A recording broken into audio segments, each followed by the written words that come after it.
That is, just because you thought it would suffice when I was born, handing over a birth certificate so I lose my rights as a human being and become a person, naturally a legal object, doesn't mean that I associate with this person, trustee or straw man.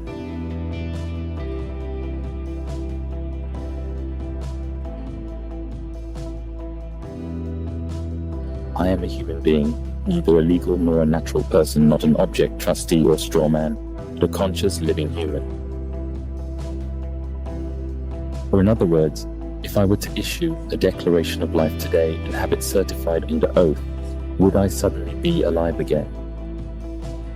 Because in the Allied occupied area, known as the BRD GmbH, but also called the Federal Republic of Germany, maritime and commercial law have been invoked. And someone who has disappeared at sea for 7 years is considered dead. This means that since I turned 7, I'm considered missing and dead by all of you. This in turn means that Germany does not have a people, but rather a population, inhabitants of living corpses. What? The Allied occupation area of the Federal Republic of Germany GmbH isn't a sovereign country? On the website of the German Bundestag, we can read from June 30th, 2015, that the German Reich is a subject of international law. The Federal Constitutional Court has always held that the subject of international law, the German Reich, has never ceased to exist, and that the Federal Republic of Germany is not its legal successor, but is instead identical with it as per international law. Consequently, the German Reich, established on April 16, 1871, continues to exist with its German constitution, at least as per our Federal Constitutional Court, and has never been replaced by a new subject of international law. That is, the actual unoccupied territory of the Federal Republic of Germany, of the Federal Republic of Germany GmbH, would consequently have to be the German Reich, because it has been stated in writing on the website of the German Bundestag since June 30th, 2015. Apart from the Federal Constitutional Court and the Bundestag, suddenly there are no reliable sources. If you don't believe what I'm saying, then perhaps you will believe the statements of these men. Dr. Gerd de Poli, former Federal Office for the Protection of the Constitution. Wolfgang Schäuble, member of the Bundestag. Sigmar Gabriel, former Vice-Chancellor. Grigori Gysi, member of the Bundestag. Ernst Zundel, author and publicist. Mr. Kretschmann, Federal Constitutional Court Judgment 2, BVF 173. The German Reich has not perished.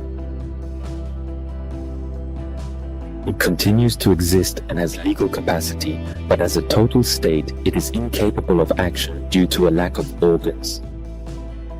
Now that this has been clarified, I confirm on January 1st, 2024, that I am alive and well, I have no thoughts of suicide, and I don't want to perish or anything like that. Well, that's that. So, after declaring life, I would issue a live statement at the OSS.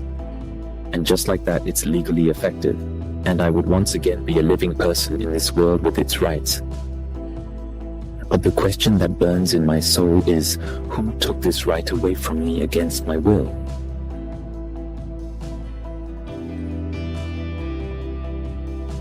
Who was this Pope Boniface VIII? And how could he write in the Vatican in a legal text, Unam Sanctam Bull, in 1302, that I today, 700 years later, am not a human but an object? How can Pope Nicholas V enact a law in 1455, Bulla Romanus Pontifex, that deprived newborns of property rights, which still stands today? Or Pope Sixtus IV in 1481, with the laws Bulla Aeterni Regis, had given the child the right to his own body. And this law is still valid, and it really needs to be questioned. However, a contract is immediately invalid if it has not been knowingly and intentionally disclosed with all its amendments. Thus, my contracts with you are void. Just as you have made me a person from a living human being without consent, I make myself again without your consent from a person to a conscious, living human being. And I'm not interested in making new contracts with you or being threatened. Because all this would not change my opinion on these issues. Because you can't deny anyone something that is a birthright. You don't just go around saying the fish should stop swimming, or the bird should stop flying, or the monkey shouldn't climb anymore. Because of a perfidious bureaucratic network of lies, like the 2+4 treaty, why isn't the peace treaty called a peace treaty? The Convention on the Regulation of Certain Issues Relating to Berlin, the Law of Occupation, the Weimar Constitution, the Federal Adjustment Acts of 2006 and 2007, the Chief Laws, the Citizenship Act, the Germany Treaties of 1990 and 1952, the Potsdam Agreement of 1945, the Fine States Clauses, and many more. Have they managed to fool people with a huge illusion? This illusion or false reality can only be maintained because not enough people see through it. They cling to the misconception that everything that is published is automatically true. And that, my dear brethren, is modern slavery. In the past, the chains around the necks, wrists, and ankles of prisoners were in a dark prison cell. But today, an insurmountable prison wall is simply made in the minds of people, and they are held captive in their own minds. They are held captive by social media, public media, politics, and the disasters of the world. As a result, they don't feel any physical limitations of freedom, but our minds are subconsciously enslaved in such a way that we don't even consciously perceive it. But after this video, that should not be the case anymore. At least I hope so. Let's take an example of how quickly a worldview can change and how quickly one slips into this modern form of slavery. Let's say a scientist discovers that due to a transcription error in our brain, the color blue is actually green. This news would travel around the entire world overnight. As a result, two faith camps would form the next morning. Some would say the sky is blue. Others would say the sky is green, but it is wrongly signaled to us as blue. Now, with the knowledge of the ego and duality, I hope you see for yourselves that they're talking about one and the same thing. It's just that these people were deliberately separated from each other with a well-aimed and cleverly placed lie. True to the motto, divide and rule, it's a very simple principle. A divided people is easier to dominate than a united one. These misguided people didn't want to consciously convince themselves of this and test it. They wanted others to do the thinking for them and consciously let others bear their responsibility. So they subconsciously accept everything that science has dictated to them, because on the conscious level, they've already agreed. They've consciously given the responsibility for their actions and their lives into other hands. Months later, the next scientist comes along and says, I've discovered that heaven doesn't exist because it's the reflection of closeness, which is reflected in the upper void. Although these two statements have no effect on the external environment and are absolutely stupid because the blue sky exists regardless of what science says, it nevertheless, this statement has massive implications for the consciousness of individual people and the collective consciousness of everyone. Because the individual people are now consciously beginning to reshape their reality, which then also affects the reality of the collective consciousness. Because the conscious people who live in a reality with the blue sky must now consciously accept into their reality that there are people who don't want to share their reality, an obvious reality. Due to this new update, new groups have formed and thus a lot of new realities. Some say there is a sky, others say there is an upper emptiness that reflects the seas, others that it's blue. Others say that due to a perceptual error, we see the green sky as blue, and others that they don't care at all. These are the 90 to 93% I was talking about earlier. The more division there is, the easier it is to rule. Due to the chaos of information, more and more consciousnesses turn off and become unconscious, at least as long no consciousness knows or realizes it. Because if it were to turn out everything is built on a lie, the house of cards would collapse. Different faith groups form after a short time. Instead of everyone examining the issue together and creating clarity, the individual faith groups are played off against each other and incited green against blue, emptiness against sky, those who don't care against everyone else. And then we would have a religious war, and this continues for years, decades, centuries.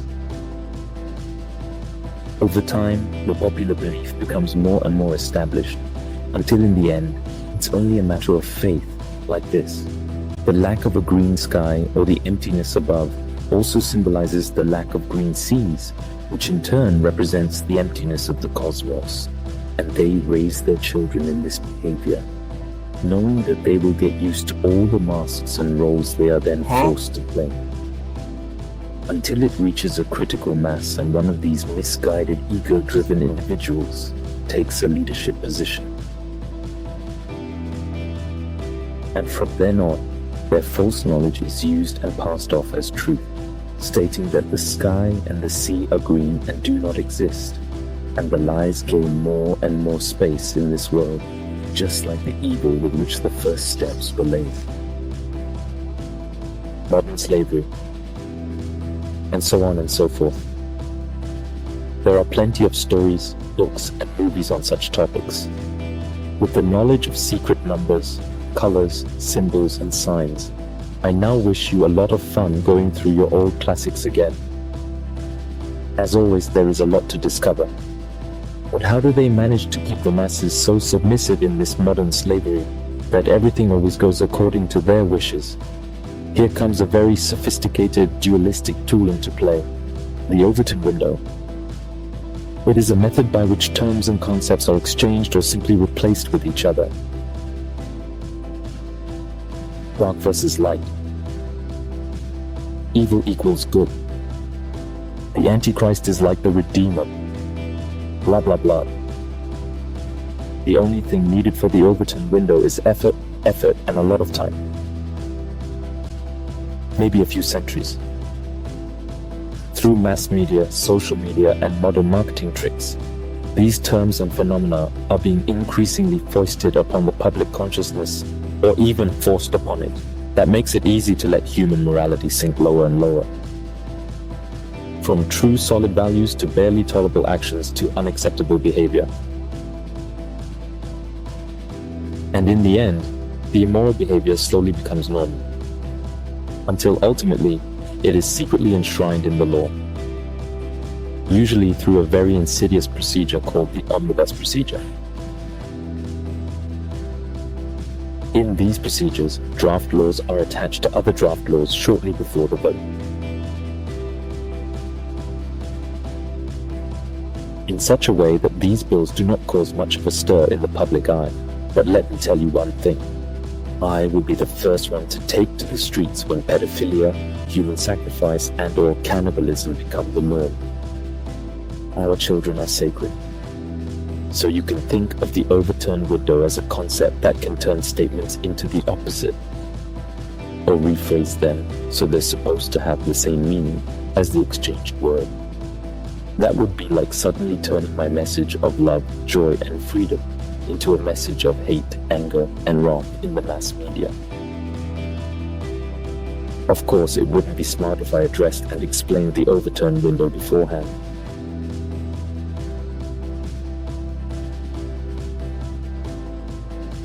My bad. But these lies and methods no longer work, because time is pure. To awaken consciousness